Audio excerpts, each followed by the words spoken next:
everyone. Welcome to our weekly seminar series. Thank you so much for coming, and thank you to the Invertebrate Ecology Lab for hosting and getting food to make this virtual seminar into a in-person viewing party as well. And welcome to the folks who are on Zoom. Sorry we don't have virtual food. Today I'm excited to welcome our speaker, Dr. Madison Wood. She is a marine biogeochemist, and she got her bachelor's degree at the University of New Hampshire in earth science, and then she pursued a PhD in earth science at UC Santa Cruz, where she focused on quaternary paleoceanography and global carbon cycling.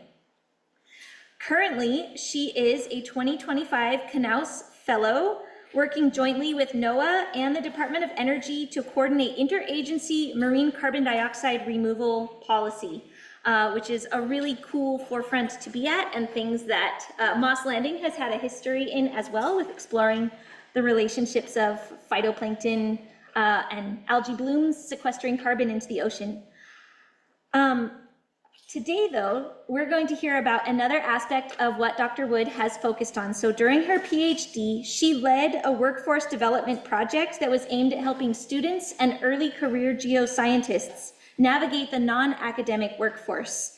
And the major outcome of that was this Grow career tool. And so today we're excited to welcome her to talk about finding your fit in the geoscience workforce. And so thank you, Maddie, for coming, and I leave it over to you now. All right, thanks so much, Amanda, for the intro. Thanks for inviting me to speak with you all today. I wish I could be there in person. I love Moss Landing deeply. I miss California, and I'm really excited to share this Grow project with you a little bit more today. So, as Amanda said, I'll be sharing what I learned about the geoscience workforce and finding your place in it through this project that I completed during my PhD. I called it Grow, and I've heard that some of you may have already been using this and exploring different topics about career paths and different jobs you might be able to have after your master's. So I'm hoping that today I can kind of expand on what you have already discovered and try to give you some concrete guidance for your own career development. So by the end of the hour, hopefully you have some clear takeaways. And as I said, I wish I could be there in person and make this really interactive. But since I'm online, please just make note of your questions throughout. I'll make sure to leave time at the end so we can have a little discussion or Q&A time. And we're all learning in this space, right? Kind of figuring it out as we go. So there's no question that's too small, and all of your questions are worth asking. So please kind of hold those to the end. All right, so this talk and the Grow project generally were motivated by this question that we hear all the time, whether we're asking ourselves or from our peers or maybe mentees that we're working with. We're all kind of wondering what we can do with our geoscience degree other than become a professor, work in academia in these career paths that we see all around us every day in our grad programs. So to kind of set the stage for us, I like this infographic from the American Geosciences Institute. You do not need to squint at the small text here, but what I want to point out is that the geoscience workforce includes a lot of different fields, including some that we wouldn't necessarily think of as geo, whether that's art or law or business. So when we're trying to read this image, starting at the central circles, those kind of colored circle bands in the middle, these are different sectors. This is how this particular project kind of broke the workforce up into sectors. And really what I want you to notice is that there's a lot of overlap between all of them. If you then look at the wedges, these are kind of fields of interest, again, trying to break it out further and group different jobs. You can find geoscientists working in any of these fields or disciplines. And then inside the wedges, the part you don't need to squint at, these are occupations that we as geoscientists could have. And if you were to look at this and kind of be able to see the small text, you might notice that very few of them actually say geoscientist or marine scientist or oceanographer. That's because we as geoscientists work and use our skills in so many different areas. And the geosciences are really versatile, right? We can combine our skills with other informal training, or even formal training to have really intersectional occupations and take our skills to a lot of different sectors. So the big idea that I want us to start with is thinking a little bit differently about how we view the geoscience workforce. We are trained as geoscientists, either through undergrad or advanced degrees like your master's, and we're trained to work in all sectors and all different types of positions in the workforce. And really, I want you to think about how your skills can combine with your interests and even your personal identity to really craft a unique and meaningful career path that fits you as an individual. So before I dive into the meat of the talk, I want to give you a little bit of background about me as an individual, so you know who is telling you all of this career information. I'm an early career geoscientist with scientific expertise in marine biogeochemistry. And as Amanda mentioned, workforce development experience from doing this GROW project. So this was really something I did kind of on the side in addition to my science hat that I wore throughout my PhD.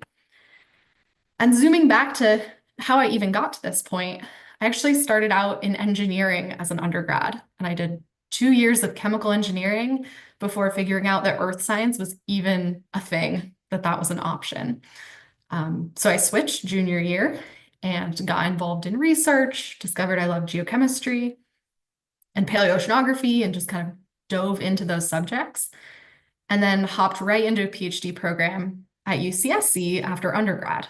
And I had some vague intention of maybe becoming a professor and not really any idea what else I could be, but I just loved research and I wanted to keep doing that. Through all of the ups and downs that we all experience in grad school, I learned a lot about what I liked, what I didn't like. And along the way, I really understood that I wanted to get out of the lab and work somewhere that I could have kind of a more immediate impact. And I had some idea that I wanted to work on climate solutions. And that's kind of led me towards the marine carbon dioxide removal world. So I've ended up in this current role, which is as a Knaus Marine Policy Fellow. You might have heard of the Knaus Fellowship.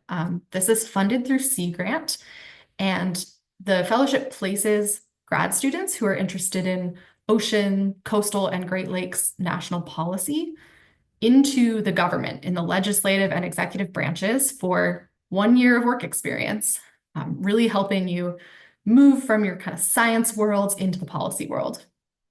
So this year I am in the executive branch. I'm working with NOAA and the Department of Energy, and my job is to be an interagency connection in the marine carbon dioxide removal world. So I'm leveraging my science expertise, but it's a whole new context and it's a whole different kind of work. So I am happy to talk more about Knaus if that is of interest. We can discuss that at the end.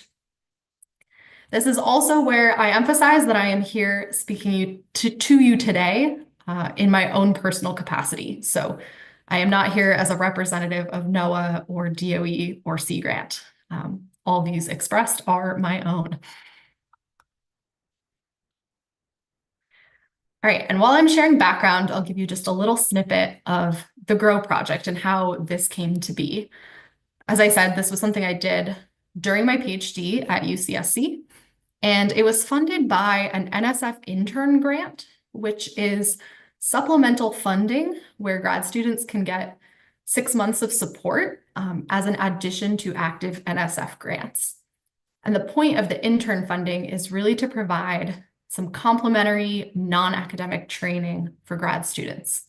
So it's kind of a professional development experience, having funding to work on something separate from my science. So the proposal that I wrote and was funded was called Developing and Disseminating Information Resources on Non-Academic Careers in Geosciences. So that is what turned into GROW, and I got to work with these wonderful collaborators along the way. And over about 3 years, we ended up with this career tool that you may have already seen. As I said, today I'm going to try to expand on the information and all the resources that are on the website and try to give you some kind of concrete next steps and guidance that you can take for your own career development in the context of being a master's student.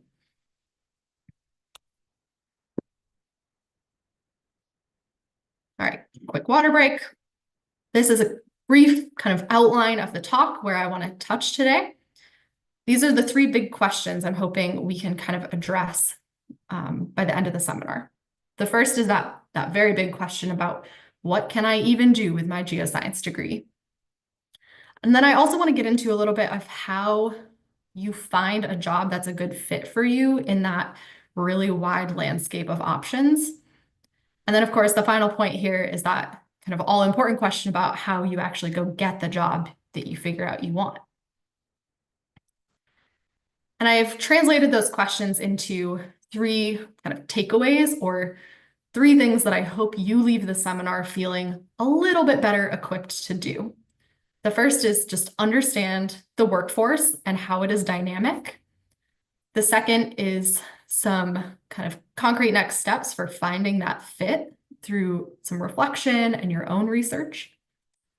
And then the third item here is talking about transferable skills and how you can leverage those and kind of market those to get that job. All right, so we're going to dive into that first item, which was the understanding the workforce.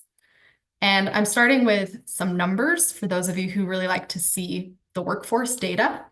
And the good news is there will be demand for us. Geoscience jobs are growing. And you can also see that this is the case across this range of occupations.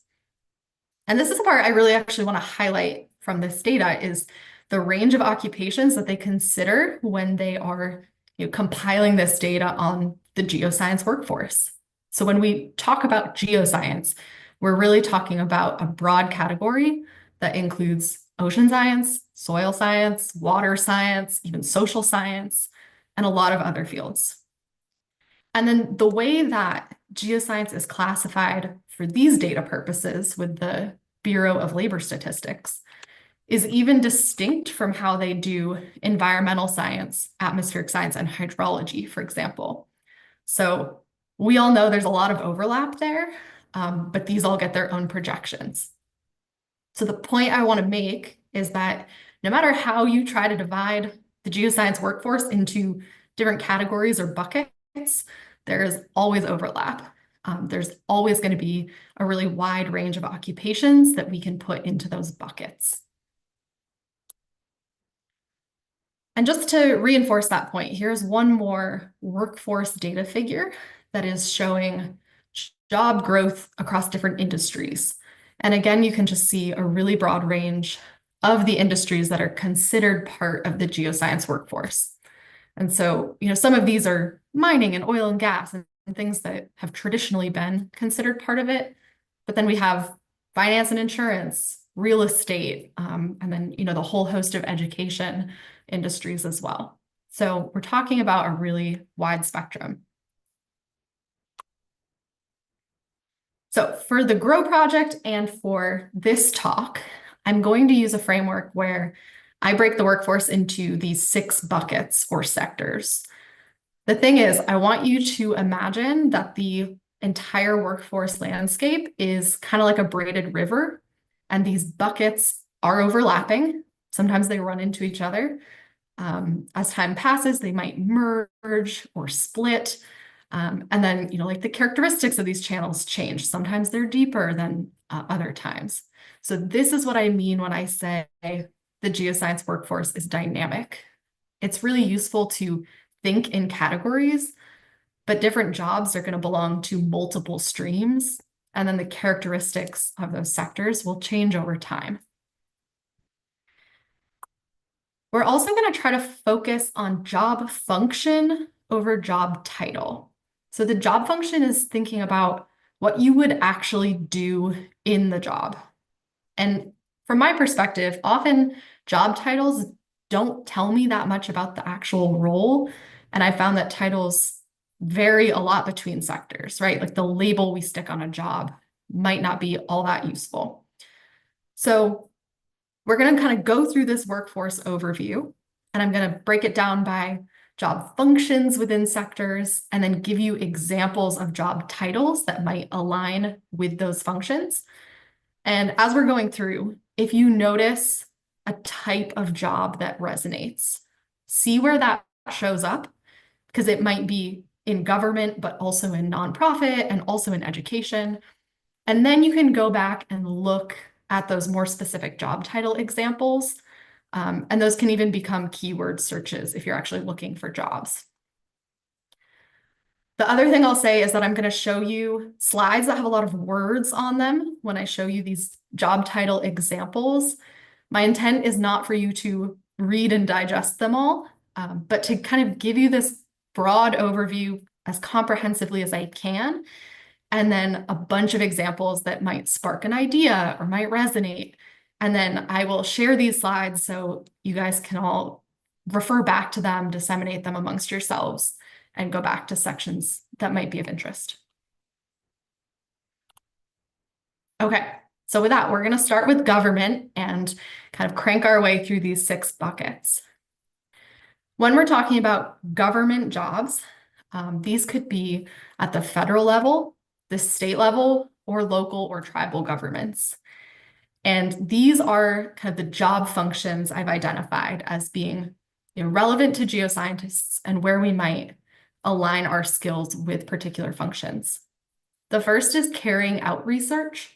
So this is probably the most familiar to us coming from academic research. This could be foundational science. Often in government, it can be more applied as well, perhaps in a slightly more mission-driven context. And then the other kind of cool thing about government research is that you don't have to be doing the science to shape the science. So you could be managing the research or even working to fund research, where you're really guiding how the research gets done, what gets done, those higher level questions. There are also roles where you could support operations and provide services. So this could look like working with ships or satellites or even more community-based services. Or this last item is you could support communication and education. So helping others understand and use science, whether that's in the classroom or local communities, or maybe even talking to Congress directly. So these are just a few examples of federal departments and agencies where you would find a geoscientist.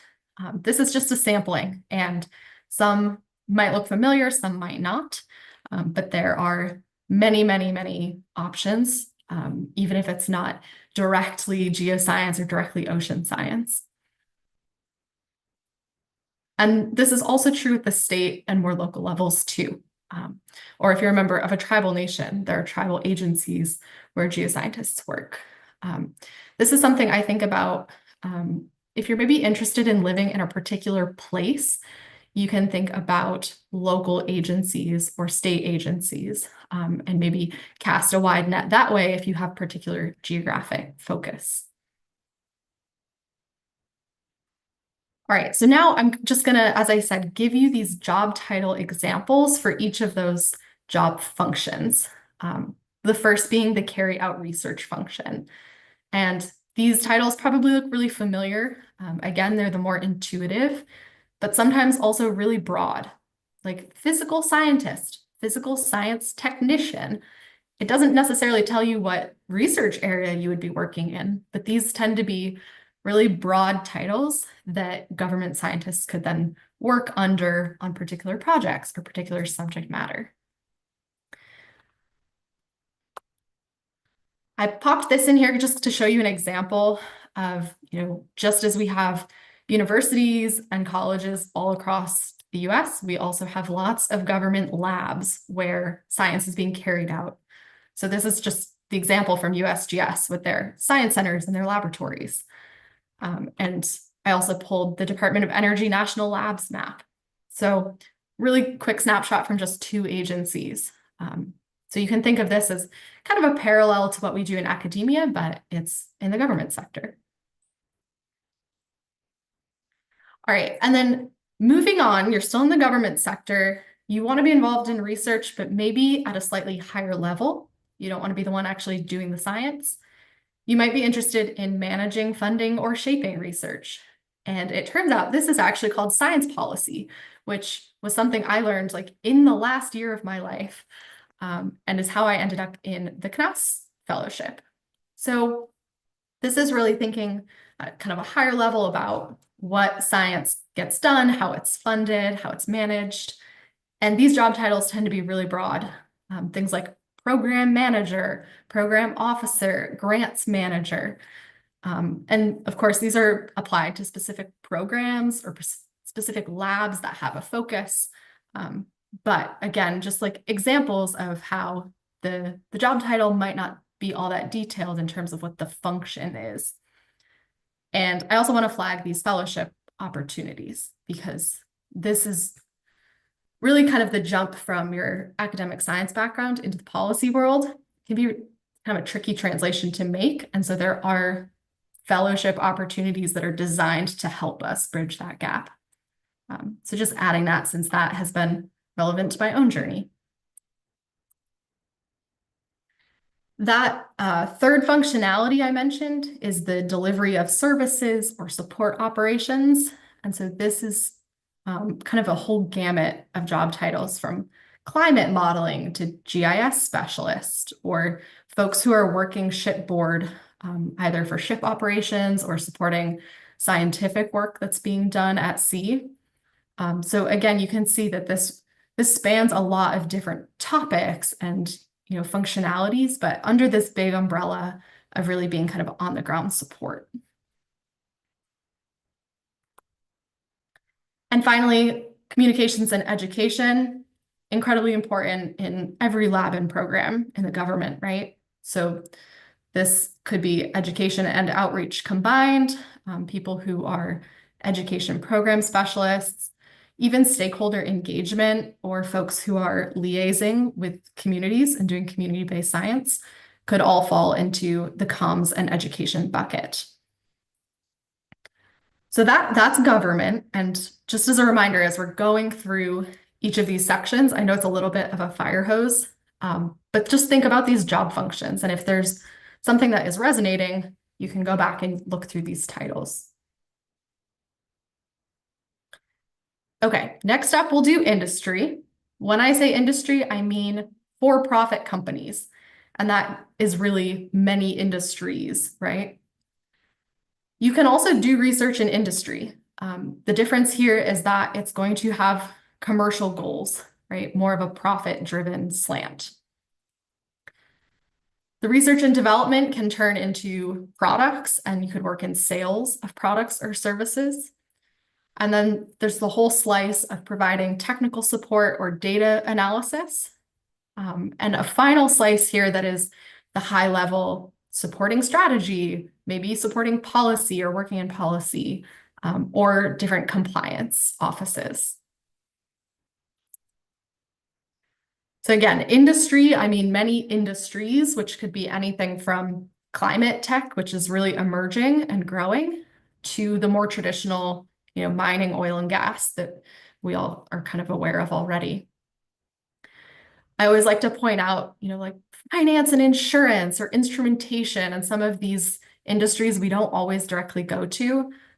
Someone who was in my lab when I did my PhD went and worked in finance and had an amazing job doing data analysis. So we can start to think really creatively about where we slot into different industries. So again, just skimming through these functionalities with job titles. If you're working in R&D, research and development, this is going to look a lot like the research titles you could have, in government or academia. So like research geoscientist or, applied research scientist. But some of these I've noted, might be more common in certain industries. And again, they're really broad, right? They don't tell you all that much detail about what the actual research and development would be. That's kind of something you work out by figuring out what the company itself is motivated by. Developing and selling products or services is really geared around working on product teams and maybe doing customer engagement. If that interfacing with customers is something, you might think is exciting. It can also be kind of working on the commercialization side of science-based tools. And so, you could be a product manager, which is not something most geoscientists would ever say they could be, or a sales engineer. Again, these broad titles that we maybe wouldn't land on, but we have the skills to actually do these things. It's just making that translation. Providing technical support and data analysis kind of, again, runs the gamut. This might be where field geologists could sit, or folks who are going out and servicing instrumentation, or even, modelers and GIS specialists and folks who are more on the data side of science. And the last functionality here was the strategy, policy, and compliance. So this could be a space where geoscience might be able to inform corporate decision-making or growth strategies. It could be making sure that operations are meeting different regulations or sustainability goals, for example. So that is all, those are all places where the science can get slotted in. All right, third bucket, nonprofits. This is a big umbrella. This covers everything from professional societies and associations to advocacy groups and research institutes. This is another space you can carry out research. So we're on our third carry out research sector. Again, this is more mission driven, right? Usually some mission of the nonprofit and then carrying out or supporting and funding research toward that goal. Another really important functionality of nonprofits is capacity building and education.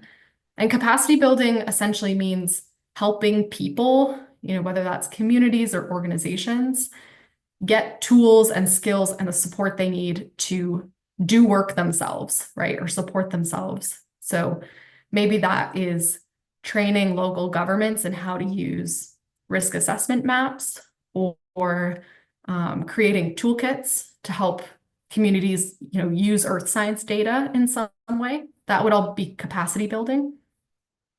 And then the fourth thing here is shaping policy.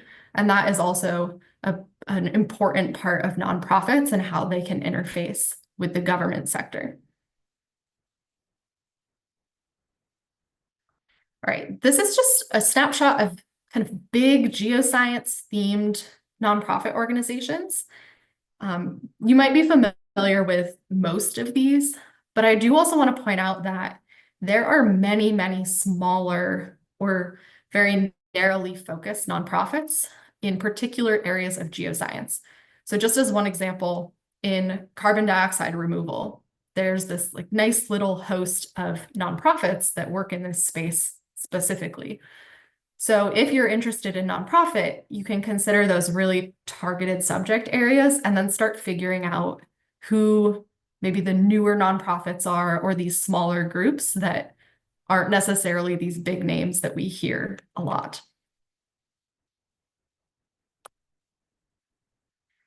All right, so jumping back into the job titles for nonprofit, the carry out or fund research looks a lot like it did in the sectors we've already talked about.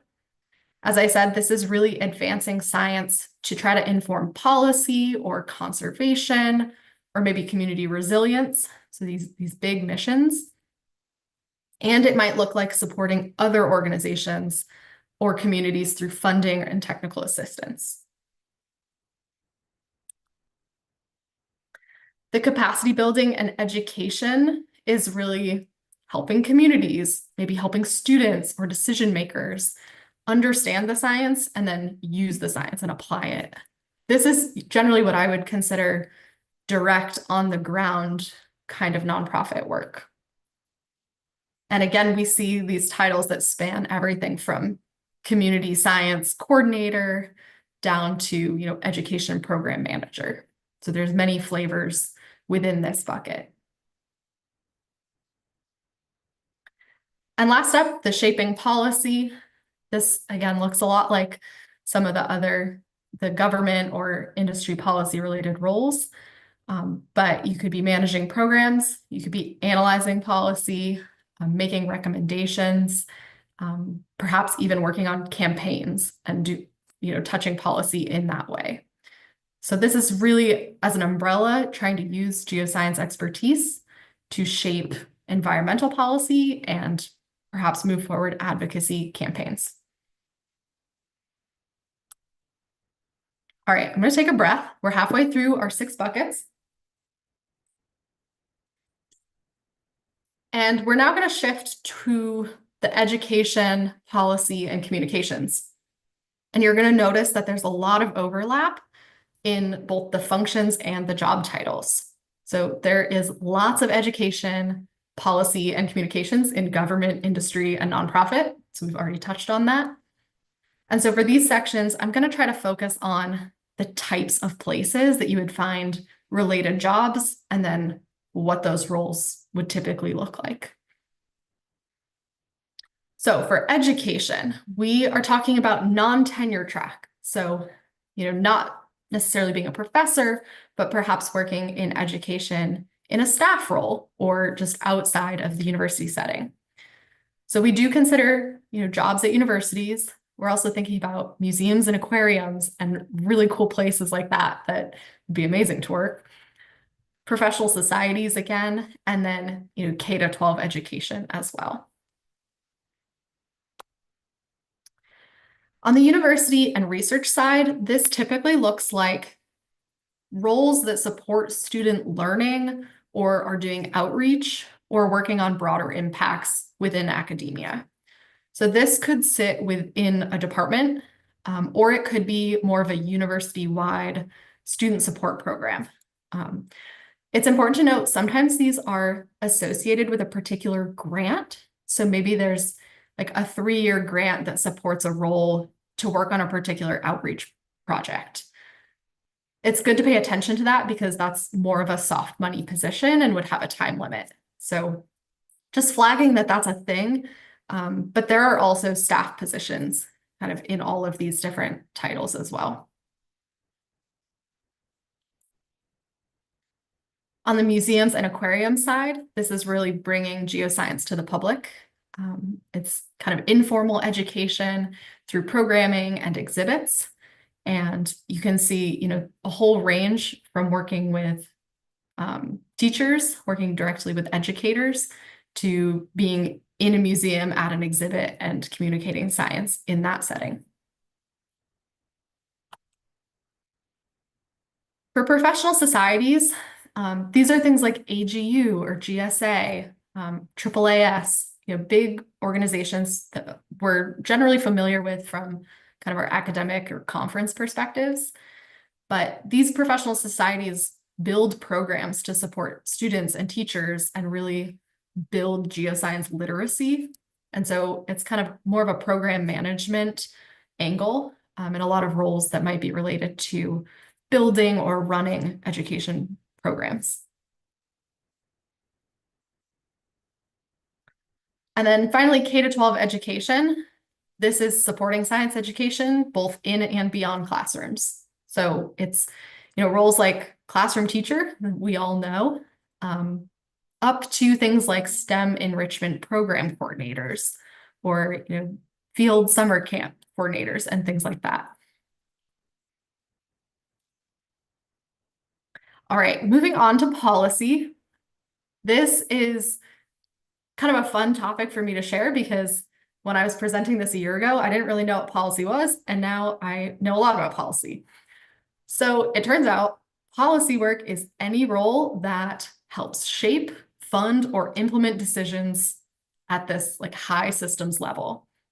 It is more than laws, right? So it's not just making the laws, it's much bigger than that. And so this could range from writing memos to allocating grants or working on regulations. And this happens in the congressional side, the executive side, and there are also policy roles in non-government spaces. So we'll just crank through these 3 functionalities in the different places.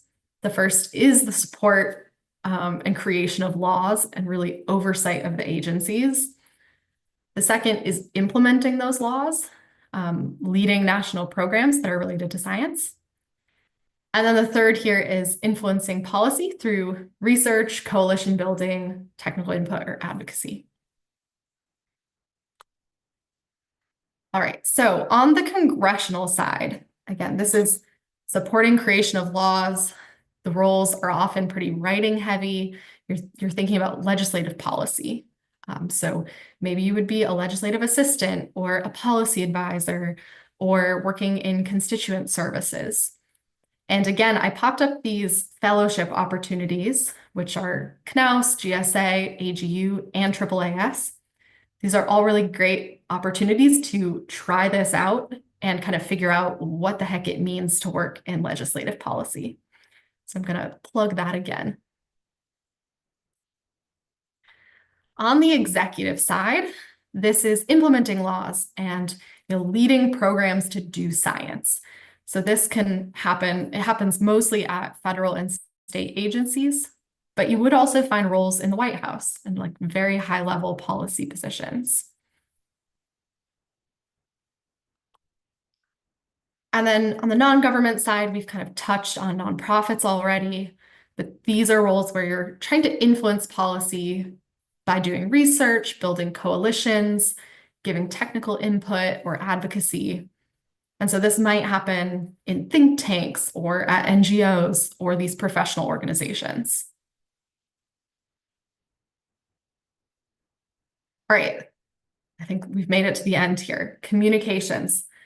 Our last point here, I'm going to talk about mostly the public relations side of communications, although this also covers journalism. And that journalism, you're thinking about, freelance, where you would be paid for every piece of writing that you did that was accepted by a publisher. I'm going to focus on the public relations side, which is that many science institutions have staff who, their main role is to communicate the work of the institution. And so in that public relations bucket, these are these titles that we've seen kind of all along as we've been going through the sectors. Things like communications specialist, press officer, and all of those related communication job titles in the preceding slides. And these roles, you could be working on press releases about research that's being done. Maybe you're doing social media campaigns, or you're producing different products like newsletters and videos and podcasts. So I would say communications is kind of sprinkled throughout everything. So you can really go back and reference, how does it look different in different sectors? But we do kind of give it its own bucket here. All right, we made it. That was all 6 of the sectors. And again, coming back to this idea about job function and thinking about what do you actually want to do day to day? And not worrying so much about the label that we put on that because it changes, right? It's different from sector to sector. It can be useful to think about maybe the mission or the goal of different sectors and if one of those appeals. So maybe you really want to do mission-driven work and you're going to look at government or nonprofit. Maybe you really want to work in, developing a startup, working on the commercial side, and then you could be looking at different industries. So this is kind of the framework. I want to remind you, it is all overlapping. It is all very dynamic. And on the topic of being dynamic, I want to show you this other braided river, which is really where this concept comes from. This is an update to the pipeline model, which you might have heard of. It's this idea that, we enter the geoscience pipeline and we move along. Some of us leak out and don't make it to the end, but it's this kind of very linear concept. And the braided river model updates that and reimagines this model so that it can accommodate nonlinear career paths, because many of us will have nonlinear career paths. Really, there are kind of 2 main things here driving those. The first is that the workforce changes, right? It is also dynamic. So you will have to adapt as the workforce changes. And that might look like changing sectors or moving into a different occupation. The other item here is that you might want to shift as your interests change or your personal life evolves and you need different things out of your career. So I hope that you can always kind of ground yourself in this idea and the goal of figuring out the next step that leads you in a path that really fits your interests and your skills and what you need out of your job. So coming back to our three guiding points, I hope that gives you a broad overview and, kind of answers the question about what career paths you could have. In the last little bit here, I want to give you some action items. So I'll go through these quickly so we have time for questions, but I want to leave you with some takeaways and things you could go do tomorrow. The first is for finding your fit. So like, what is the next step and how do you figure that out? A tool that is really useful is doing informational interviews. So these are a research and networking tool. This is actually how I figured out I wanted to do marine policy, even though I didn't really know anything about what policy involved. I was just doing informational interviews, gathering information, and suddenly learned that the function I wanted to have was labeled policy. So these are about 30-minute chats, very informal, and you're really just talking to a geoscience professional to learn about their career path. So if there's someone out there who has a really cool job and you want to learn how they got it, this can be a really good tool. Or if you just know nothing about a particular sector or career path, this can also be helpful for, ruling in or ruling out different options. It's also nice to talk to people about skills and kind of what they've leveraged throughout their career. And then you can see differences between different sectors or different paths people have taken. And you're expanding your network, right? Every conversation you have is a person that you could then reach out to, ask for more contacts, or ask about job opportunities. And you can just think of this as asking someone to get a cup of coffee with you. Doesn't need to be, formal or stressful, just a helpful tool. So as I said, I'm going to share these slides. I just put in an example email that you can send off to somebody, just saying, hi, this is who I am. I'm interested in talking with you about, X topic. Can we have an informal interview?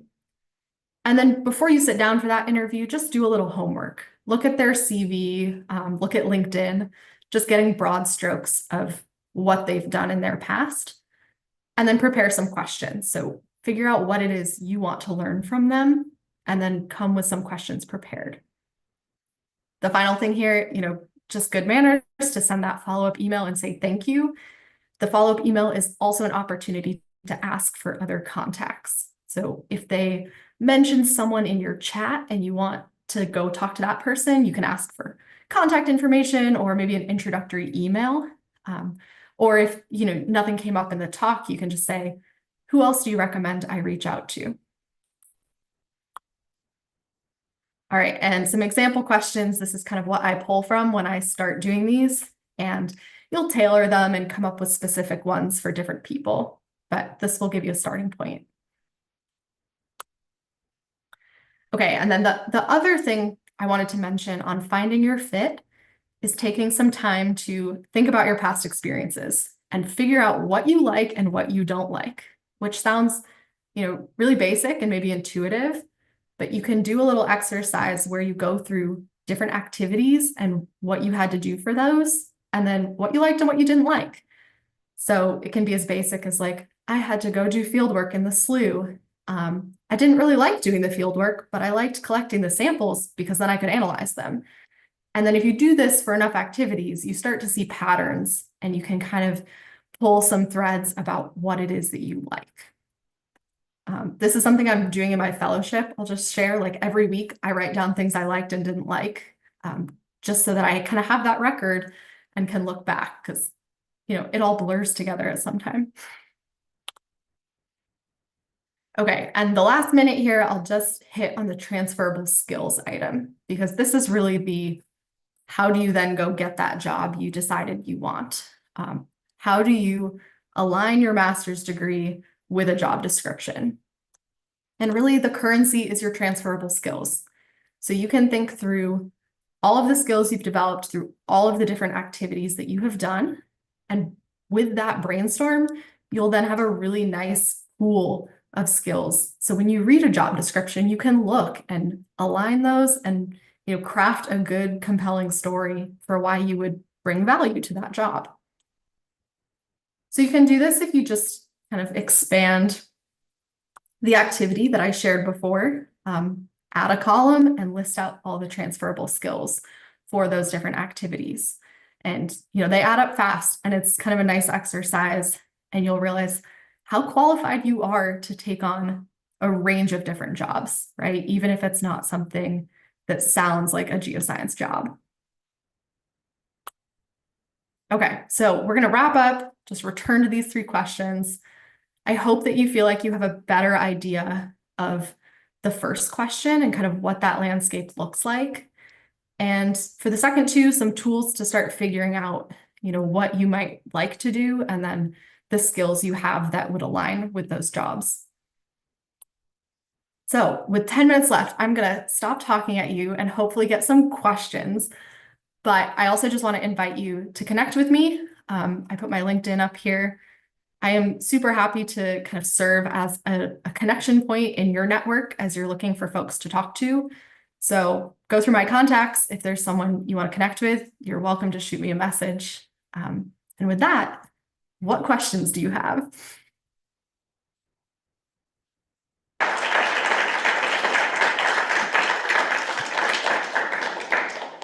Cool. Thank you so much. I feel like that really opened my eyes, really broadened the potential directions that these careers can go in.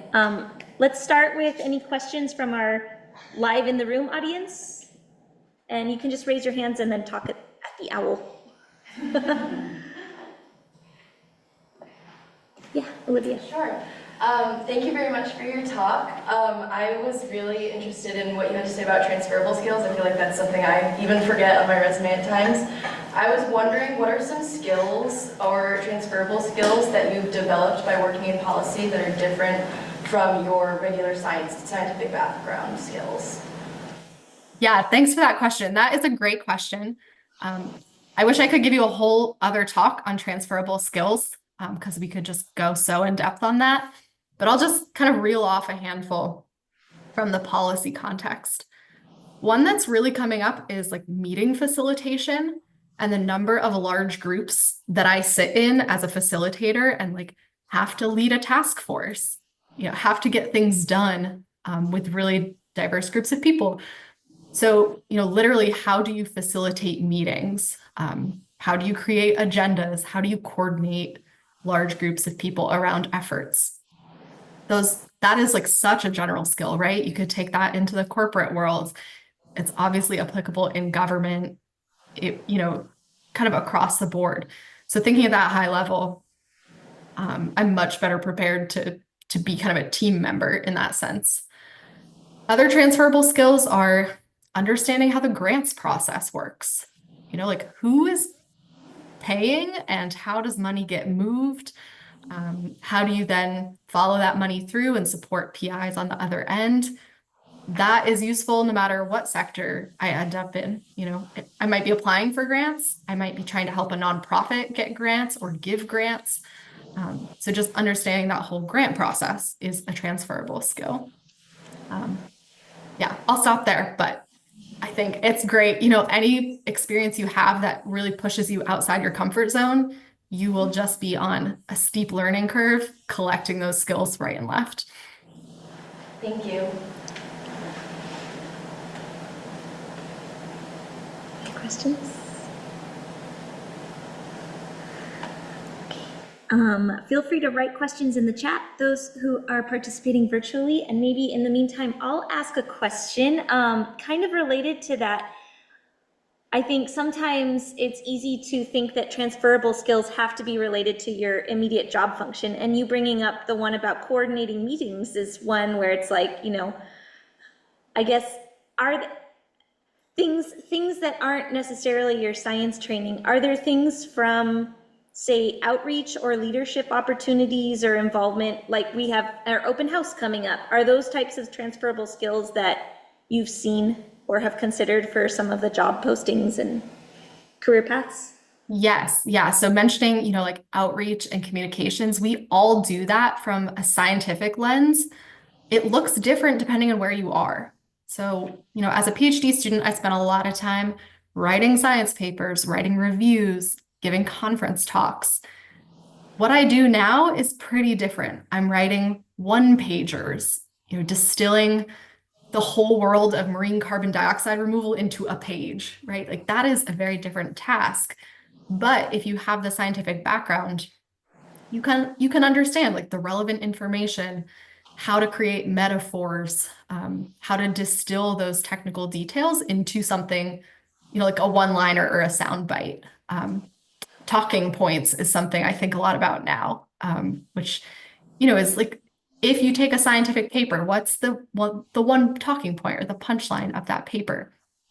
So it's true that it might not necessarily be like a geoscience skill, but you're doing it already. It's just figuring out where those threads are and then, maybe massaging it a little bit so that you're applying the skill in a slightly different way. But I guess really what I would love to leave you with is that you are so qualified. You wear so many hats. You do so many different things just by being scientists. And so really, writing that down, figuring out what it is that you like and don't like and what you do already is going to help you figure out these kind of broadly applicable skills.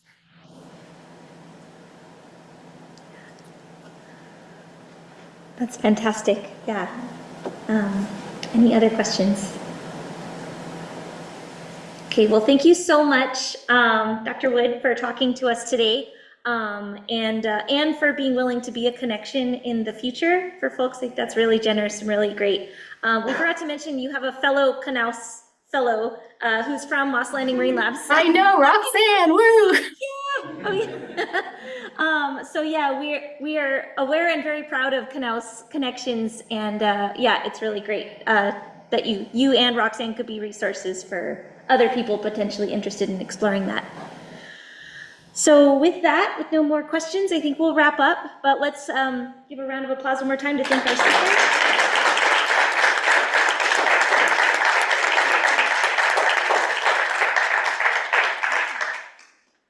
And yeah, thank you so much for coming. All right, thanks everyone.